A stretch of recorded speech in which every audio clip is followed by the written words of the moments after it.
all these names were taken, and we just weren't that excited about it. You know it wasn't taken, though? Not pizza. No one wanted to call their drink not pizza. Yeah, so I think we were together on a Friday. And we said, let's take the weekend, come up with a list of names, potential names. We have to each come up with 50 names and come back on Monday. And so we came back that next Monday, and the 50th name on my list of 50 was not pizza. And it was just kind of to some degree, a throwaway name, but there was just something different and unique about it. And yeah, we lashed onto this idea that you only need two things for a good time, pizza and not pizza. And as marketers, we thought there was a ton we could do with pizza, with the imagery of pizza. And if we could just start to get people to, every time they think or hear pizza, to then think of not pizza.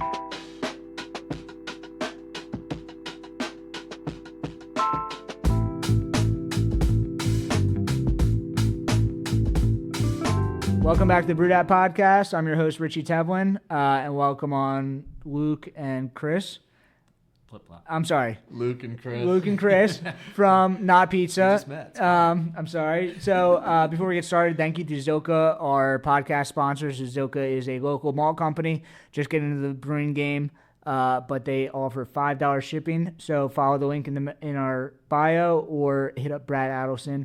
And we'll get our contact to him or his contact to you through the bio also. So, yeah, thank you for them. But now, back to you guys, Not Pizza. So, you guys kind of popped on the scene a couple months ago and have made a big splash. So, we're excited to get you guys on air. First, I guess, RTD brand that we've had on. Nice. Sweet. So, very excited. So, I guess you guys are from the beverage world, not from the beverage world? Not really. I mean, we do some marketing. From a marketing perspective, Yeah, a little bit of from marketing perspective. Sure. I think that somebody was involved with Sly Fox's Instagram account. Yeah, so I was running their Instagram, doing a lot of content creation. Okay. I'm a photographer, videographer. Cool. Was doing that for I guess around the time right before this became sort of an opportunity for us. It was probably about 2.5 years, when one of the owners of Sly Fox, our now business partner in this, pulled me aside and was like, "Hey, I really like your marketing brain.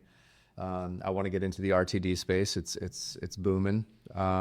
Pitch me some ideas." And so I had just met Chris 2 months before that, and I was like, can I bring in my buddy, because him and I have really good collaborative energy. You guys, for whatever reason, I thought you guys were lifelong friends or something. That's how it feels.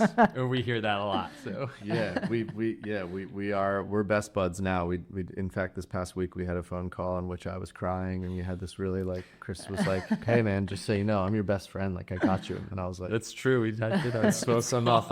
It's true. We're real friends."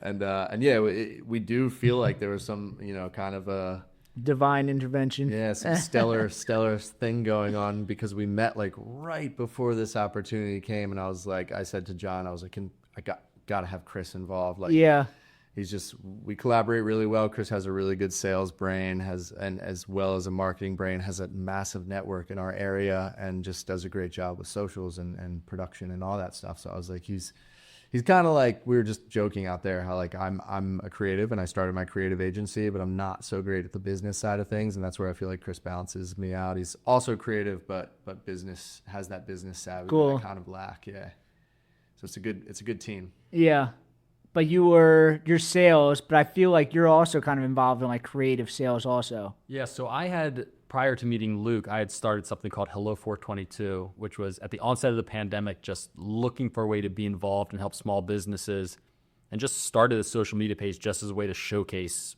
restaurants, bars, boutiques, hair salons, and everyone that was struggling. I've seen Hello 422, and I'm aware of it, but that's pretty high end. What were you doing before that? I know 422, you were doing stuff marketing before that? Yeah, so even currently, I'm the regional director for a company that owns a few indoor sport facilities. So I'm the sports space marketing. Got it. Yeah, and still am. That's my real job. Yeah. And then when the pandemic hit, we were at kind of a standstill for that. So I just hopped onto this Hello 422 thing. Cool. Just to give me something to do, and through that, was working with 50 plus bars and restaurants, all the breweries in the area. And I needed someone who could create content.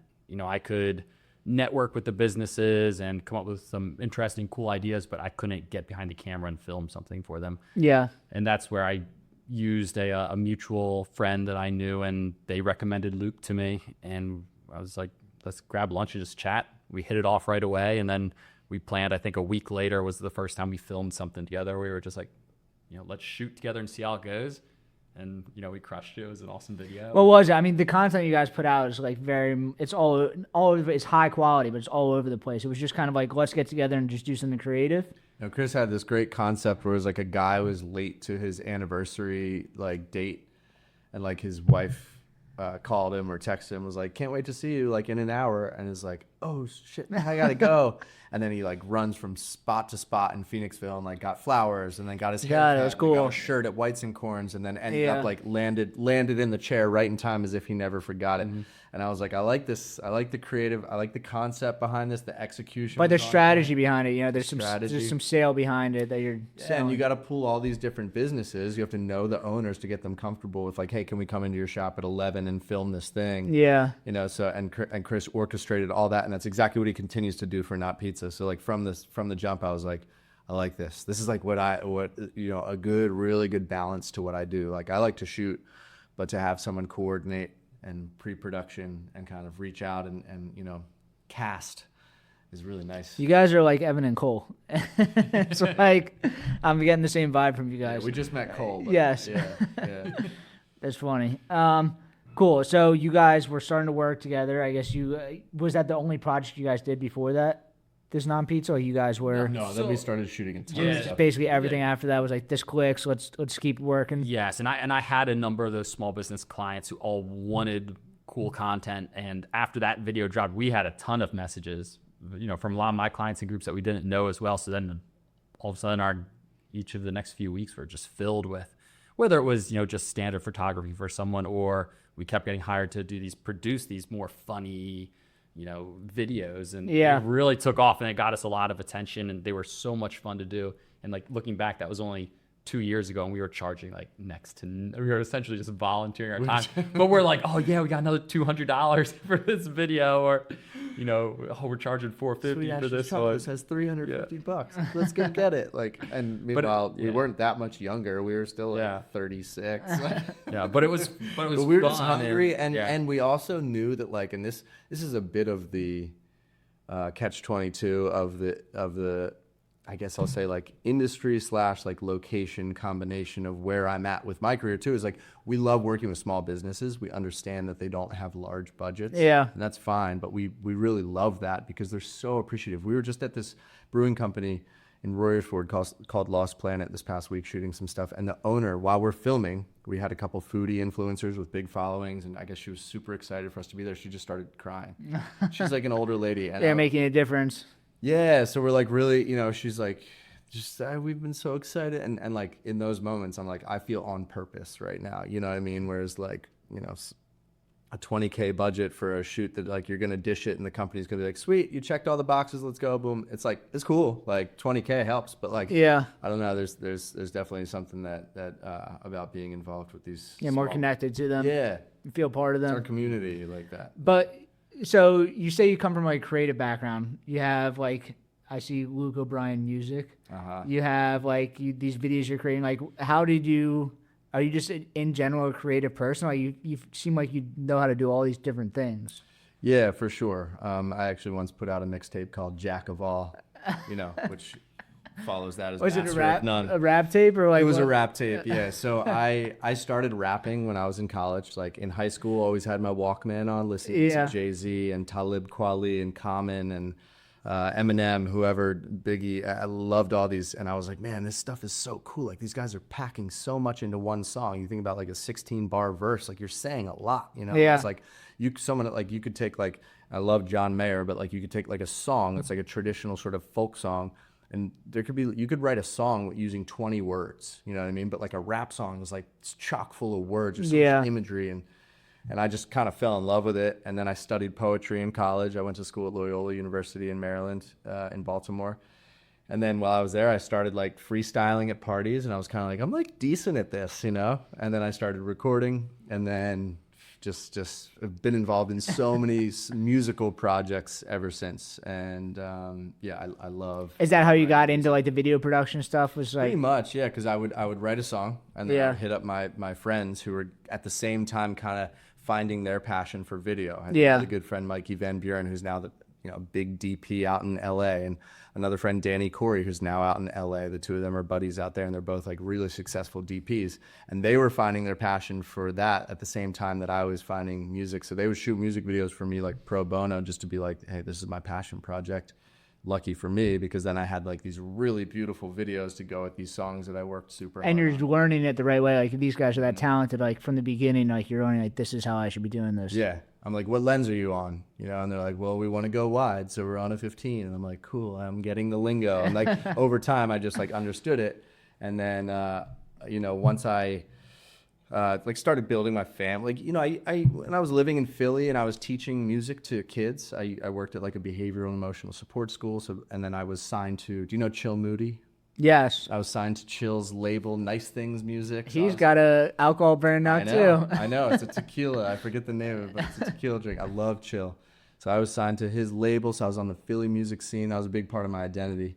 And I started having children, and that definitely changes a lot of things. We moved out of the city, and I was like, I'm not going to be rehearsing my music with 4 other like grown men on a weeknight. I'm not going to be touring. Like, I'm home now. Like, it's roots, time to put out roots. And that's when I was like, okay, well, I know my way around the camera. Like, I left education and picked up my camera and started freelancing, and then that led me to the marketing gig, which led me to this. Yeah. Cool. Very cool. So you guys were starting to work together with Hello 422, and then you started at some point. You started working for Sly Fox, doing their social media. Yeah. And I don't even know if I followed Sly Fox at this point, but I heard you guys on the Best Friends, and then like they were saying that like they noticed at some point that like Sly Fox social media like completely changed. Mm-hmm. And there was a time like, probably about the same time that they were doing it, like people realized like if you're craft brewery, like you need to be on Instagram, like you need to be making high quality content. You can't just be like going there and like taking some like fucked up video on your iPhone 7, like it needs to be something especially with beer, like it has to be well lit. It has to look really appetizing. Some of the basics, it's not easy to just take like a picture of beer that's not appetizing. Like it's on a cell phone, it's poorly lit. It's like, oh, this looks. People don't think. Depressing. I think a lot of people like, oh, you're doing something positive because you're posting a picture. But if you do something and it looks like that, that's negative marketing. Totally. Especially for a lot of brewers probably look at things that people like tag them in stories and they're like, don't post that picture. Because for brewers, they're like, it should have a certain amount of head and the foam should be above the glass. And like, there's a lot of like. And as a brewer, I'll tell you, I judge people when like marketing people come in and they take some fucked up picture of beer and I'm just like, ew, like this is gross. Why did you just like do my beer like that? Yeah.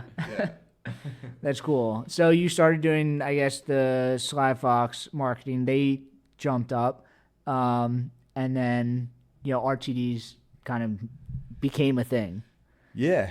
It was just we were just kind of chugging along, and Chris reached out to me because he noticed that same thing. Like it looks like their thing has changed, and I think you just messaged the Sly Fox page directly, and I was like, oh, that's me, like and that's when we got together. And then yes, one of the owners of Sly Fox was like, hey, I want to do a completely separate thing, start an LLC. He was like, if you guys want to just market it, we could do another retainer thing, or if you want to put up some money, you could be owners of this RTD. And for young guys like Chris and I, we were excited about that because it just feels like something that could be bigger than So how did that whole process work? Like you guys were kind of like, you guys put the brand together, and then they were kind of like, did they have a product that was like ready to go, or like were you guys kind of a part of putting together this? Yeah, so it was ground zero. It was we just want to make an RTD, but what is it going to be? Yeah, so it was the branding, the can design, the flavor development, everything was. Do you guys do the branding also? Like, are you guys graphic designers as well? No.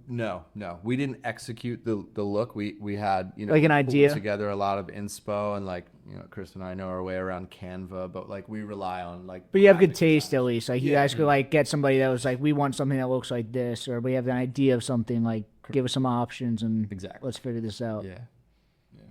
Yeah. And so really the first step was at least in our mind, when we started working on this, was what are we going to name it? What are we going to call this thing? And, we came up with lists and lists and looked at what everyone else was doing. There's such a beach vibe out there. You have your surf sides and your high noons and your white claws and all these just very beachy. And it makes sense, right? You're at the beach, you're having a good time, you're with friends. Like, that's what you want to capture with the drink. So it makes sense. But it's beyond that. Like, RTDs and, like, everything has gone. It's not just a beach drink now. Right. Definitely, yeah. It's not, and even when these drinks first started, you saw everyone. I mean, it's slim can, 100 less calories. Everyone is like mentally trying to get you to think this is a drink for thin people. Yeah. But now it's grown so much more that it's this drink for the masses, where you don't need to just focus on, how few calories this has, or like trying to make you think that it's. They've broken into the industry. The people before you are saying like they kind of probably broke in using that, like, this is a healthier option to beer. But I don't think that you need that anymore as like a marketing, We're hoping not. We're banking on that. Yeah. I mean, I don't think we kind of hit that, like, in the product development. We hit that marketing crossroads where we were like, hey guys, a lot of people in the market are doing 100 calories or less, and the flavor development company that we use to make these, which we'll talk a little bit about, was like, if you guys want to go that route and play the 100-calorie card, the only way to achieve that is if you use aspartame. It's the whole 100-calorie thing is so stupid. It's like the people that are like switching over from this, it's because they're going out and they're drinking like 12 of them a night. Like, it doesn't matter if it's 100 calories or 160. You're drinking 12 of them. Yeah. Like, it doesn't matter at all. Right. That's it. It's we've now gotten to a place where it almost angers me that people like play this card so hard. And for us, we were like, no, like, we've already committed to being different with the name, not pizza. And we didn't really finish the story about how. I'm sorry. Yeah. No, it's fine. It's fine. But like, we're committed to being different. Like, let's not do the 100-calorie thing. I don't want 100 calories on this can. We don't have the slim can. That's not our marketing approach. So we said, let's use real sugar, no aspartame, sucralose, stevia, all that stuff, which I think leaves behind. I'm sorry to interrupt you again. The Happy Dad seltzers, they're the other kind of seltzer that has, or they're seltzer. They're not the same thing, but it's kind of the same thing. Like, not having, but they're in like the same cans, the normal 12-ounce cans. I don't think that they advertise calories or anything like that. Did you guys kind of look at that branding? We definitely were aware of Happy Dad. Yeah, I like what they do. I think it's like, again, it's sort of this anomaly. It's a little different, taking a different approach. Are they malt-based or vodka? They're malt-based. They're not the same thing. Okay. They're not the same thing, but they don't. A lot of the seltzers even advertise calories kind of the same way, but I don't think Happy Dad advertises calories. Yeah, probably not. Yeah. And maybe they have real sugar or higher calorie. Yeah, I don't know. And like, ours are pretty easy to get to if you scan the QR code. They're right in our link tree. But again, it's just like it doesn't really matter. Drinking alcohol. Like, count your calories at lunch. Like, have the salad and with the chicken on top. But like, when the night rolls around, like, are you really? I don't know. 100 calories versus 128, that's going to kill you. You're drinking alcohol at the end of the day. Yeah, you're going to finish it off with a pizza at the end of the night anyway. Right. Also, it doesn't pizza matter. Not pizza. There's only exactly. For a good time, yeah. Well, back to the naming of this thing. So I mean, we did look at the beach route. We knew we were using these cans. We liked the name Buoy for a little while. That did come up. That's right. Yeah, we haven't talked about that. Yeah, I don't think. Yeah, on the other podcast, I don't think we really did.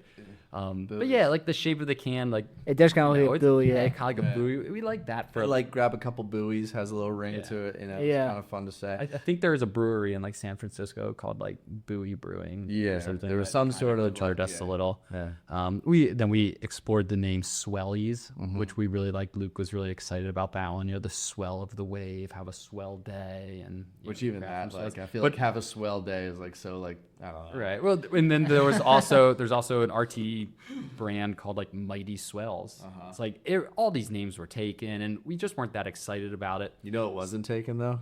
Not pizza. No one wanted to call their drink not pizza. Yeah, so I think we were together on a Friday. And we said, let's take the weekend, come up with a list of names, potential names. We have to each come up with 50 names and come back on Monday. And so we came back that next Monday, and the 50th name on my list of 50 was not pizza. And it was just kind of to some degree, a throwaway name, but there was just something different and unique about it. And yeah, we lashed onto this idea that you only need two things for a good time, pizza and not pizza. And as marketers, we thought there was a ton we could do with pizza, with the imagery of pizza. And if we could just start to get people to every time they think or hear pizza, to then think of not pizza, because it's a word and an image you're engaged with on a probably daily basis. Yeah, every day you see pizza thrown in your face, and then if you can tie that into not pizza, Friday night, let's grab free some advertising. Pizza. Yeah. And some not pizza. How does your, I mean, you guys are both creatives. Like, how does your creative process work? Do you sit down and write? Like, you guys are coming up with videos and these things all the time. Like, you don't just like show up at the shoot and do it. Like, do you guys have a process where you sit down by yourself? Do you have to talk through it? Do you have a... So Luke and I talk probably about like 1,000 times a day. Yeah. A phone call or text. So I think we are very much that, like, a flicker of an idea will come into one of our heads, and then we instantly call the other person. We're like, this is something I'm thinking, or like, what if we do this? And then just play off each other. Yeah. To a degree. Or one of us will have a more, flushed out idea, but the other one will be able to provide little tweaks to it to get it to that final, point. Like our first video when we landed in a distributor, I think someone had just dropped off the order, and Luke was like, I should probably go like swing by and shoot something. Like, I'm only 5 minutes away. So like in 5 minutes span, we quickly thought of, all right, what would that video be? How do we do it? And he was able to quickly execute it. Like nothing planned. Yeah, we had a quick like blue sky conversation. You were like, what if you like get it? What if there's like a trail of pizza slices leading to the distributor? I'm like, oh, that's good. That's good. Like, let's keep going. And this is like, this is one example of how it might like pan out. And we were kind of in a pinch, and we were so excited that we just got into our first distributor. So we shot this, and last minute I was like, okay, I like that idea. And then I'll do this, and I'll just, okay, let's go. And I ordered a pizza, picked it up, went over, shot it, edited it like in my car in CapCut, like sitting in the parking lot, texted it to him, and he put it up. And it got like, we sold out of that 24 case order at that distributor, Superior Beverage in Phoenixville, in 48 hours. We sold it 24 cases. So, I think that there's like, it's a whole spectrum of like, in next week we're shooting a music video for some original music that I've made about not pizza. I have like 5 songs about not pizza, and they're like very good. Like, I listen to them every time I get in my car, and I'm like, damn, these are awesome.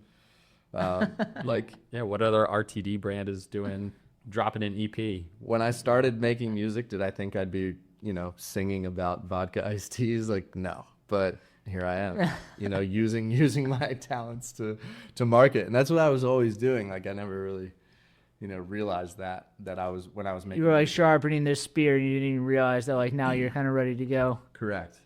Yeah. So, when we create videos, it's always different. We do these not pizza pairings with Kyle and Lizzie, these foodie influencers, and we go to pizza shops and we try their slice and we pair it with one of ours, and those are a little more, planned out. It's a whole spectrum of. So you did was it 422? I'm sorry, what was the name of that? Hello, 422. Yep. So you were able to kind of connect to all these like small business owners, and I've noticed, a lot of your marketing is like great videos, but then the partnerships that you guys are doing is like, it's like multiple partnerships a week. It feels like it's like so many different things going on. Like, how does that work? You just reach out to them and be like, do you want to be involved with this and just like do something with our brand? And like, then they kind of see your content. Then I guess the quality of your content kind of leads them to want to do stuff with you guys. Yeah. So, really what Luke and I feel like have accomplished and done a very good job of is building relationships. Like these small business owners, especially because we kind of swooped in at a time where a lot of them were honestly really struggling. So we kind of came in and were assisting them, and we built these fantastic relationships. So when they found out we were launching prior to not pizza, during Hello to Yep. 422. So when they found out we were doing this, we had orders before we even had can designs.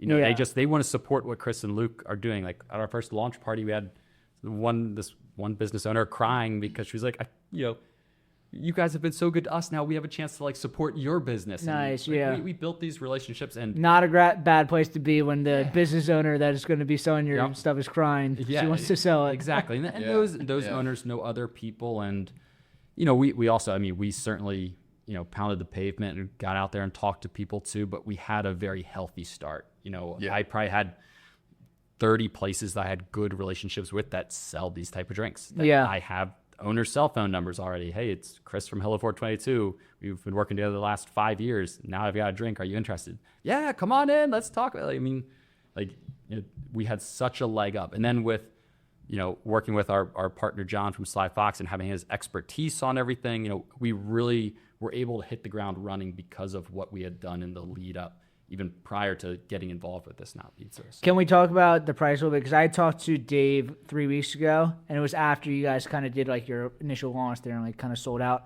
And he was telling me that like, what he finds impressive about it is like it's also able to hit this price point. It's able to get the distribution out there. Kind of, do you know how much is it selling for at like a retail outlet? Do you know? So our 6-packs of Not Pizza are selling for, I've seen it anywhere from $14.99 to $18.99 for a 6-pack. Okay, and what's your breakdown of like packaging? It's like 6-packs and cases? Right now it's just 6. Well, I mean, distributors might sell it by the case. Okay, but like it's essentially just 6-packs for right now. Okay. We have our variety pack coming out later this And spring. it's broken down. Is it in cardboard boxes or is it just the pack text? It's in plastic rings. Just plastic rings? School, man. Yeah. It's cool. Where you can't wait to get out of those plastic rings. Startup. Although I will say, when you walk into the distributor and every single thing plastic rings are coming back. I feel like there's a lot of there was a time in craft beer where everything it had to be pack tech. Before that, it was like everything had to be cardboard. And I'm seeing a lot of alternative types of packaging, holding cans together material. Yeah. Like now you're seeing cardboard also. I never used to see that. The plastic rings are definitely coming back. I'm seeing a lot more of them. Yeah, I mean, it stands out on the shelf for sure. Does. And our cans we get such rave reviews for how our cans look. So all you're seeing then is the can. You're not seeing, it hidden behind cardboard. Yeah. Yeah, you don't That need being packaging. said, like, it's in its own packaging. Mm-hmm. Yeah. Yeah. Our 6-pack, we do have 6-pack cartons designed, and we have a variety pack designed that will come out. What's the variety pack have? Are there certain ones that are like the most popular three ones? of each flavor. Okay, cool. Yeah.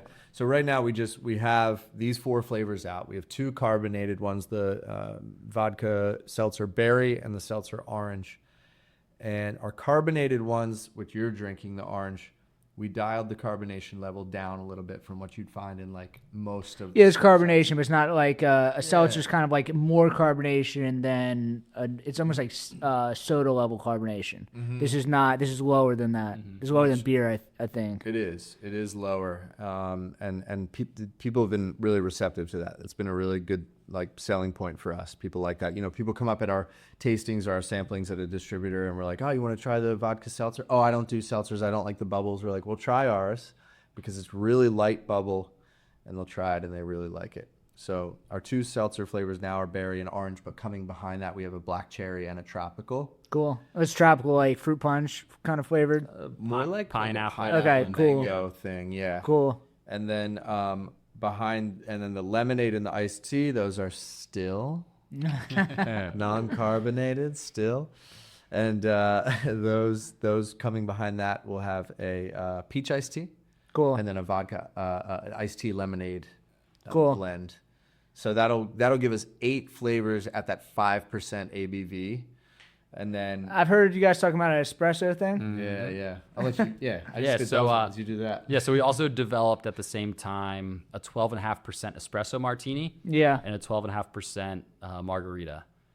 So those are All in 12 ounce? Yeah, 12-ounce cans. Cool. Those are ordered. Like the cans are being printed, I think, next week. Nice. So they'll be in a couple weeks. Then we're getting all the ingredients and everything ready. So hopefully early May, if everything goes as planned, we'll have those out. And we have sample cans of those we've been testing at events. And I mean, people are going crazy for them, like loving them. And a lot of our distributors, every time they talk to me, are asking, when's it coming out? Is the espresso martini, does it like foam up? Like, are you guys able to sell it to bars to kind of use as? Well, so we do have a couple bars who want to order it just so their staff doesn't need to make them anymore. Just so they can just be pouring them in.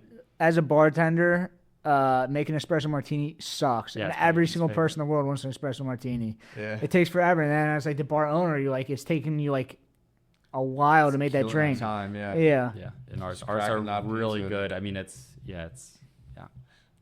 Yeah, I mean, we do these events. Like, it's been a really good like momentum builder for us. Yeah.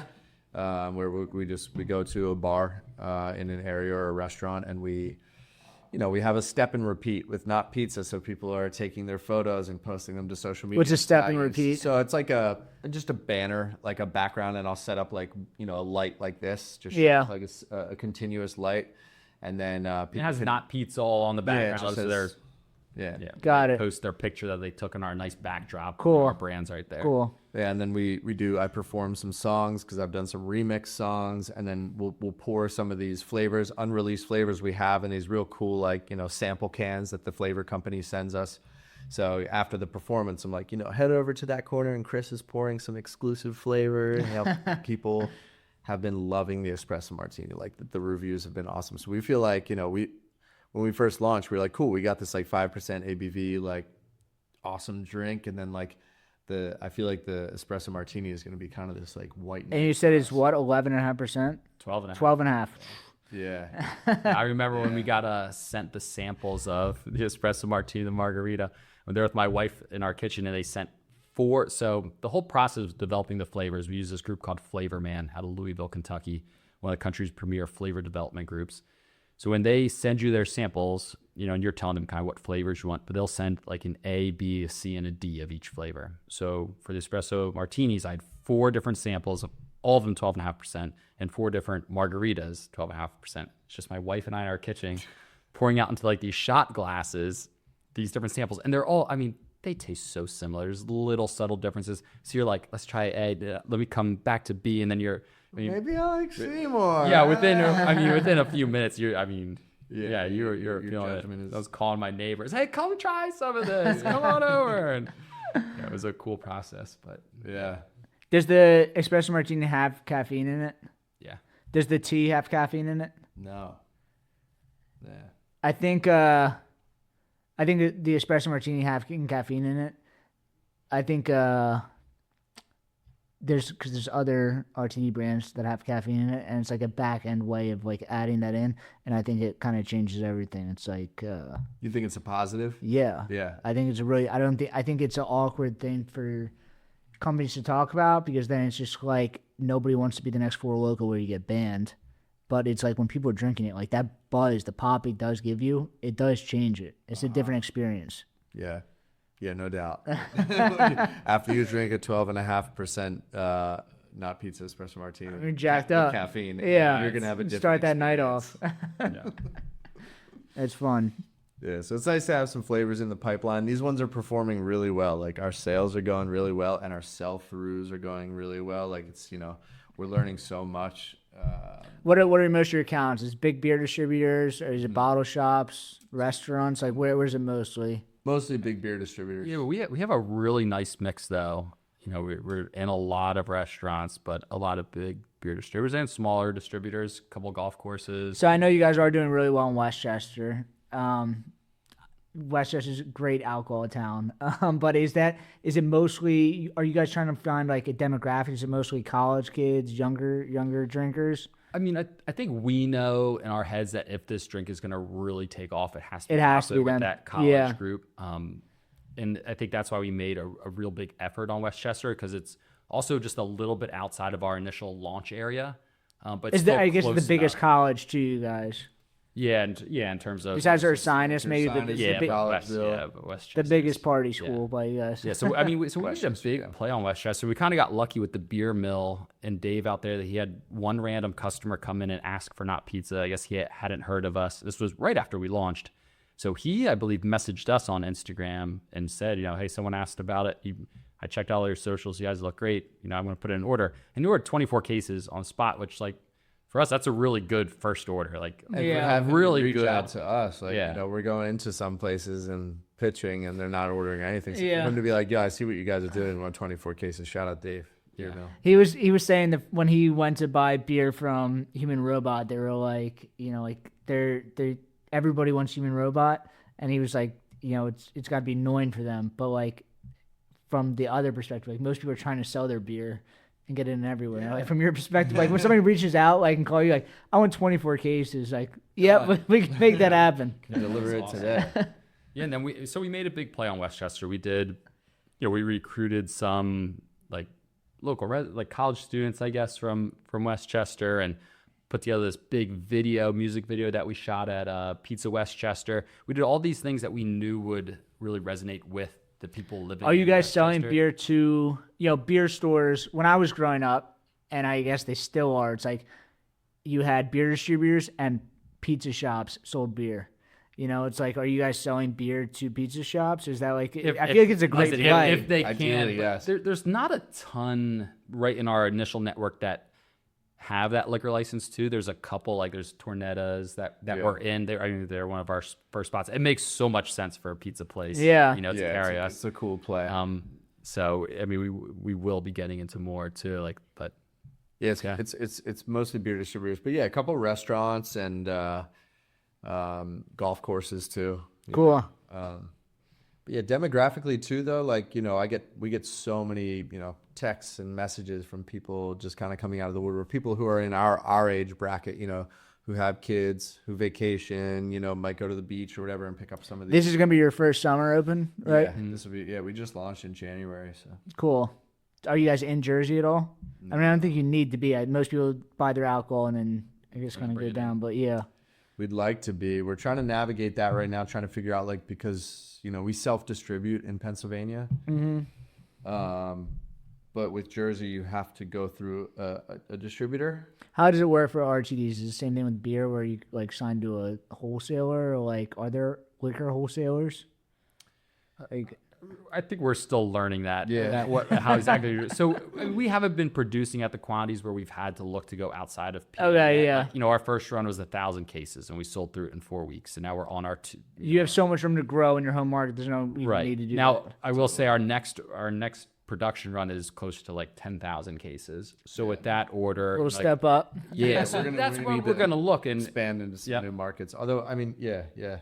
We've been going kind of in the other direction. Like, we've gone up to Wyomissing and Reading. Well, the same way that you didn't name it about a beach thing. You know, True. like everybody's drinking these not just at the beach. Like, you don't need to then be pushing to the beach to then do that. There's this whole open market out there that's not beach. Yeah. That's looking for this product. Yeah.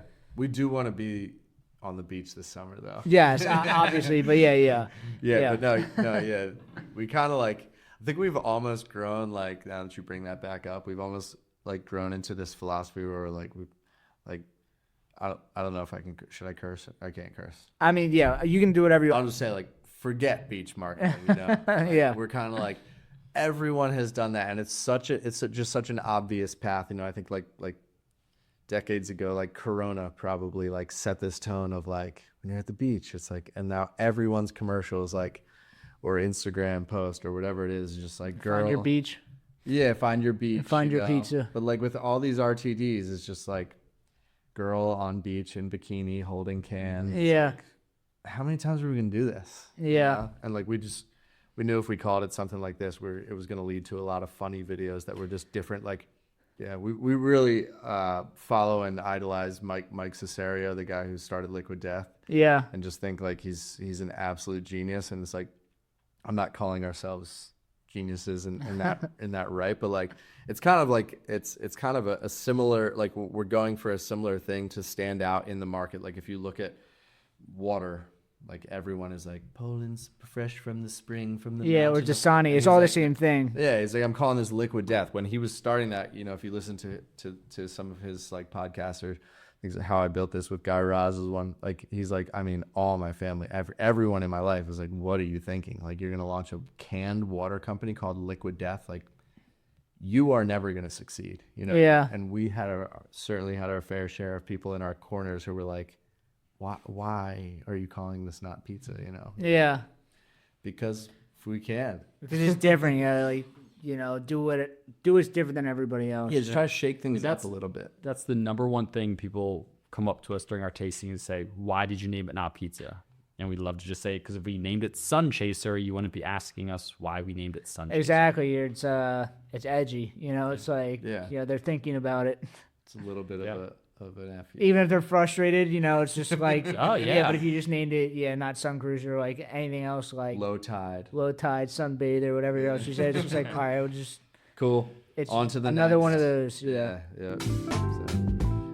This episode of the BrewedAt podcast is brought to you by Zilka & Co., your trusted regional brewing supply partner. Family owned for over 100 years of business, Zilka delivers world-class products at competitive prices with flat $5 delivery fee. No pallet or liftgate charges thanks to their own fleet of regularly maintained trucks. With locations in Allentown and Hunker and a technical brewer on staff, they provide the expertise and service your brewery deserves. Reach out to Brad Adelson in the show notes and let him know BrewedAt sent you. Our name does a lot of the work for us. I was sitting at LeVante. I know you just had those guys in here. I was sitting at their bar last Thursday, like, you know, pitching them because they might carry it in their tap room in Westchester. PA made. You can sell it in breweries. Yep. And this woman was walking by, and I just have to ask, like, what are you guys doing here? What is not pizza? And I was like, you guys see what's happening here? Like, this is the mark. The can does a lot of work for us. You know? Yeah. It's bright, it's poppy, and it says not pizza real big. So people have a lot of questions, you know. And I like the branding where it's like they're all different colors. Like when you put them all together, they're all the same, but like it looks like they stand out. It's like a rainbow, you know. Yeah. Pops. Little family. Yeah. Our children. It took us a long time to get that was the longest part, I think, was getting the cans dialed in. Like we had the name figured out, we had the flavors developed. The last piece was loving the can design. That took a little while, but we got there, and we love these things. Is there one that's selling more? Orange is probably the best seller almost everywhere. Carrying not pizza. I'd say as the weather's getting warmer, you see lemonade sales picking up a bit, but I still think orange is probably the best seller. I mean, it's different. You know, it's RTD, but, you know, the teas are out there. This is different than other products that are out in the market. Yeah, and I think another big thing that separates us that people really like at these samplings too is the real sugar. Like you just get a different kind of aftertaste with the real sugar. Mexican Coke. Everyone talks about Mexican Coke. So much better. These are the Mexican Cokes of arts and B's. There's real sugar in there, sugar cane. And our iced tea, for example, like is a very, very much tastes like an unsweetened tea. You know, like a lot of the iced teas on the market that I drink, like, you know, Twisted Tea is like an extreme example, but even some other ones that are pretty I think that's why Twisted Tea Light or Diet Twisted Tea, whatever it's called, that's why that's more popular, because Twisted Tea is disgusting. It's like, it's not that it's diet, it's just that it tastes better than the normal one. Yeah, yep. And all our flavors like are subtle, you know, like they're very light. And I think you might look at our cans and be like, ooh, that's going to be like a sugary mess, but they're not. Like they're so chill. They're very, very subtle. And we said that from the start. Like we were always saying like, okay, if we're going to do these flavors, like it has to be something that you want to drink like 3 or 4 and it's easy to do. When you were getting started, like you said you were tasting like the flavors that they sent you, but did you go out and you bought all the RTDs and just like... We didn't really, actually. I mean, last summer I was like, I remember sending you videos like, yo, I'm drinking this like High Noon. Like, yeah, but we didn't have that where we went out and got a whole bunch, put them all like, let's try all these and see which ones. Yeah, let's just make it better than that. Yeah, we just kind of trusted our instincts. We were just like, we know what we're going for, something light and subtle, and we know we have good taste. So like, I think we kind of developed these more so when we were doing that actual tasting, like with nothing else in mind. And we did a little market research, drinking around, you know, last summer, kind of like, this is good. This works, this doesn't work. Yeah. But I mean, we focused on the marketing of it too. Like we knew that people had to try it. Yeah. You know, we had to get that initial purchase from people, and you know, you had to be different to do that and stand out. And then we hired Flavor Man to make sure it tasted good. Yeah. So. Go like this real quick, like with your right there. Yeah, there you go. Once we did though, like once people, thanks, good save, man. You got it. Once people try it though, they really love it. They really love it. It's good. Feedback has been awesome.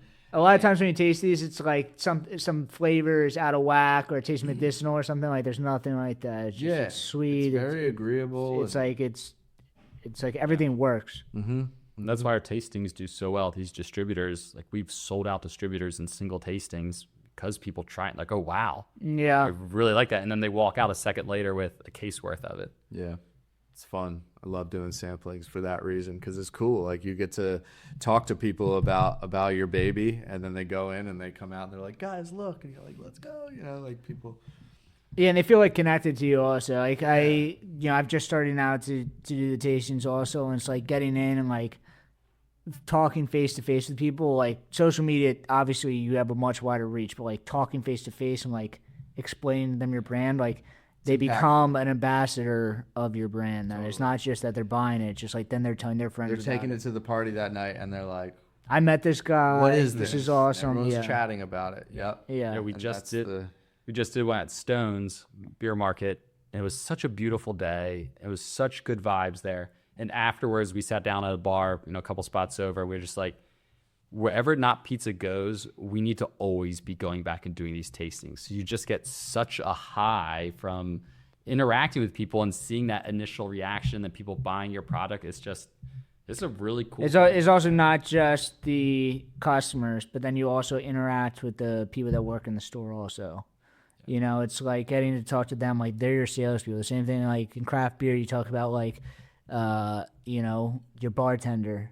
A lot of people, if people overlook their bartenders, they're stupid. It's like this is you're not the face of your brand. Your bartenders are the face of your brand. Yeah. Like when you go to a beer distributor, like the people that are selling your beer, or there's people that are selling Not Pizza, are the people that work at your store. And like when you can actually then talk to them also, then they realize what you're all about. They get to taste it. They get to hear your story, and then they're out there telling your story. Exactly. Yeah. Exactly.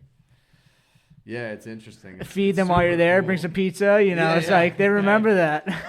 Yeah, it's cool, man. We, this is something that's been going on for years, and we just got into it. Like we're 3 or 4 months into this game, and we're just learning at such a rapid pace. Yeah, somehow you freestyle rapping in college turned into singing about and selling RTDs. Yeah. Well, what's interesting, I think about this a lot, is with music, like it's so hard to make a living off of it because people don't buy CDs anymore. It's not really a thing. People stream, of which the artist makes like a fraction of a cent, Yeah. And then you can tour and sell merch, which is like where artists who are doing it right are like they're going on these huge tours, selling tons of tickets in these stadiums and selling T-shirts while they're there, and then they're doing it and making a living and making a lot of money. But like I just never, I don't know, I wasn't touring. There was nothing for people to buy. Everyone was like, "We love your music." It's like, how do we support you? Just stream your stuff? Or like, what do we do? Yeah. There was nothing for people to buy. So now I feel like this is kind of like, I'm going to make music about this. And now if you like it and you like what we're doing, you go buy the product. It took you making Not Pizza to feed you. Yes, to get into like, now you're making music again. Yeah, exactly. Yeah, which is great for me because that's like my favorite form of creativity. Yeah. That's fun. Yeah. So I guess you guys said you guys are expanding. You guys just like you start off with like 2,000 or 3,000 cases. Just start with 1,000. Start off with 1,000, expand, and now like next batch is 10,000. Yeah. So is this like? And I saw I guess on Instagram the other day you said you guys have some more salespeople. Yeah. So we quickly learned that Luke and I can't handle all of it. All of the sales. I saw so when you guys launched, and it was just like you guys launched. It's you guys. We're self-distributing. Here we're at every single event doing this. I'm like, well, how are you supposed to then go to all of these places and like do all this? Yeah, exactly. The next step is to kind of bring other people aboard.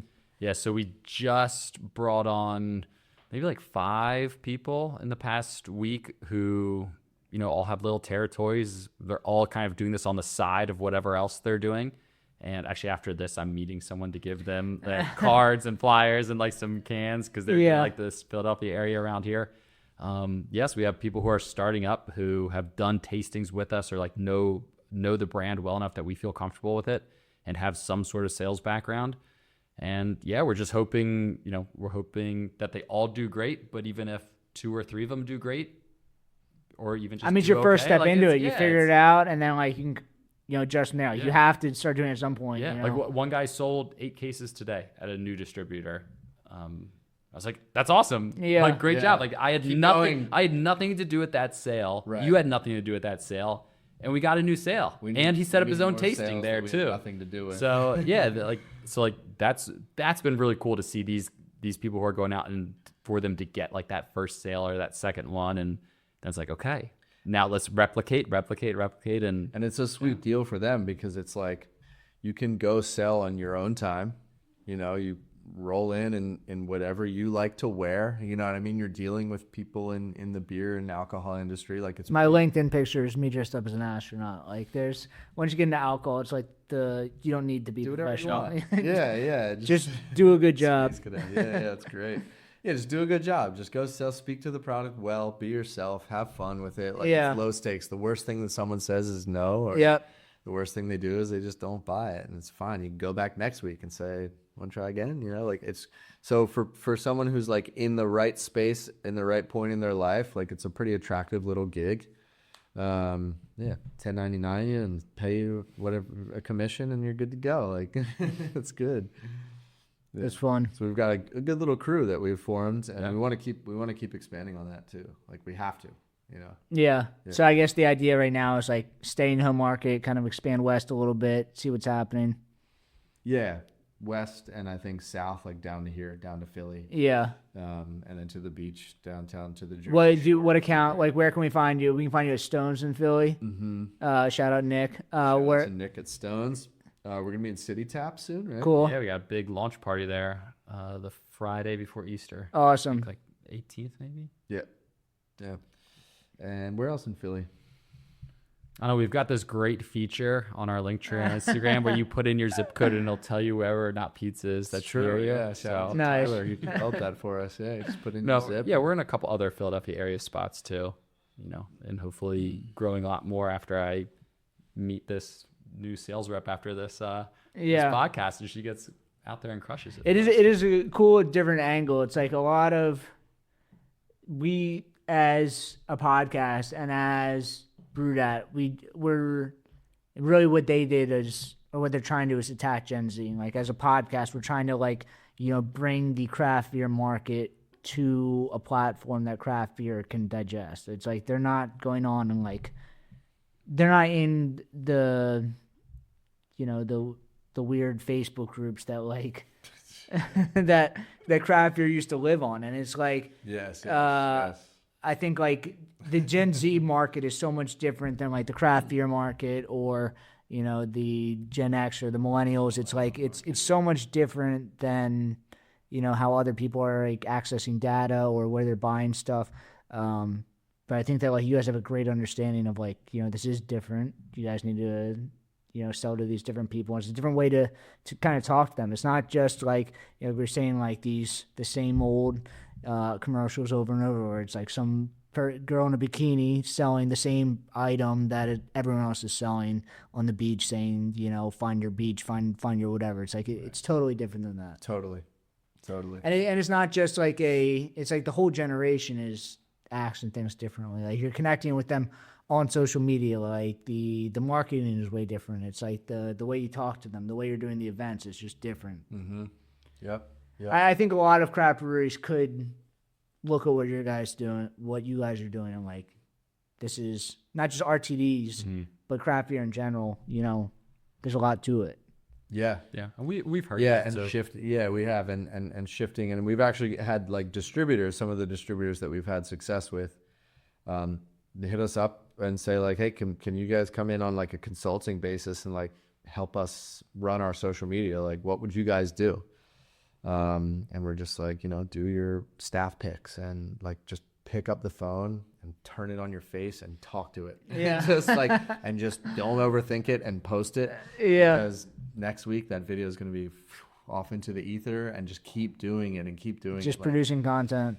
And like I don't want to say just producing content, because some people, like we were talking about before, like just taking a terrible picture, but it's like, you know, improving upon that, seeing what works. Yeah. But like you don't understand that until you start doing it. Until you start doing So during the pandemic, I had, you know, the idea that like I wanted to kind of figure out what's the next step. Like I need to start figuring out like what I'm gonna do.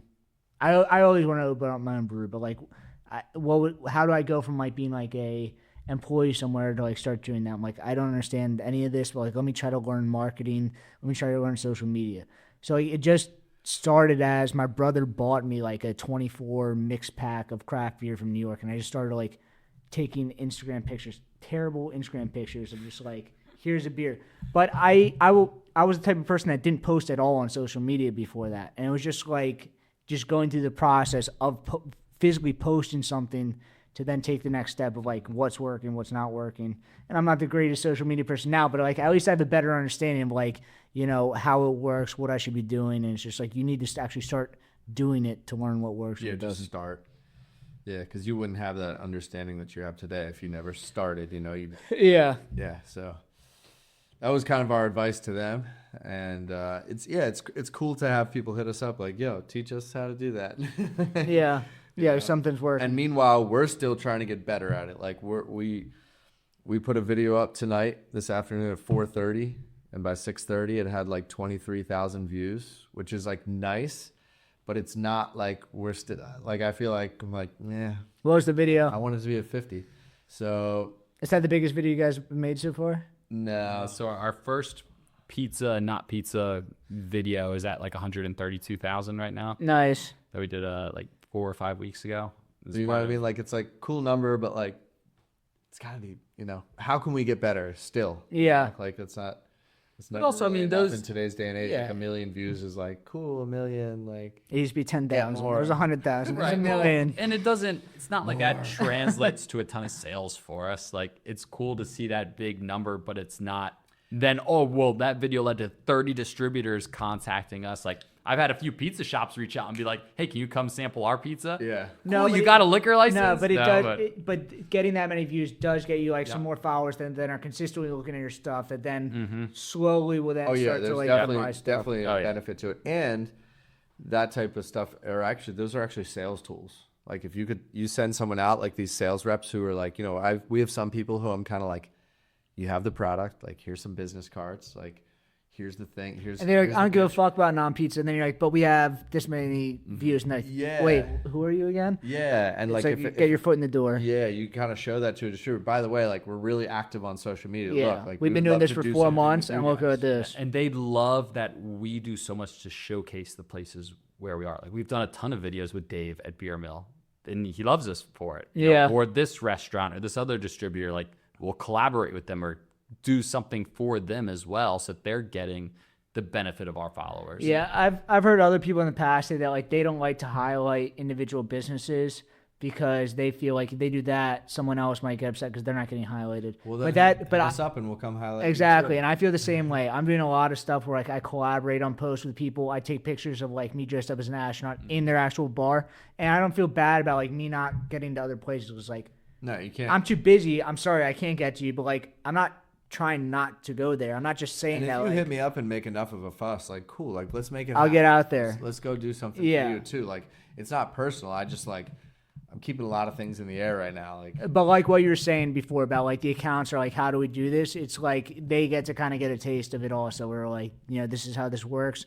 And then, you know, then they start to collaborate on posts with you. And then like you get their followers, they get your followers. It's just yeah, everybody's helping each other. mutually beneficial. Yes, exactly. Did you see the one that we did at the beer mill where Chris slowly turns into Dave? I saw the end picture. Yes. Yeah.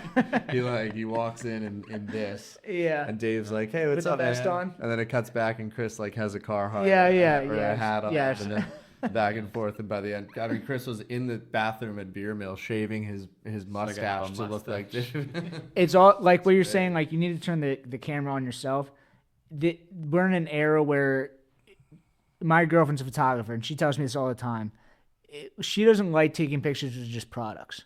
People like looking at pictures of other people. Yeah. Psychologically, it's like everyone. If you're looking at something, people are more attracted to something if there's an actual human involved with it.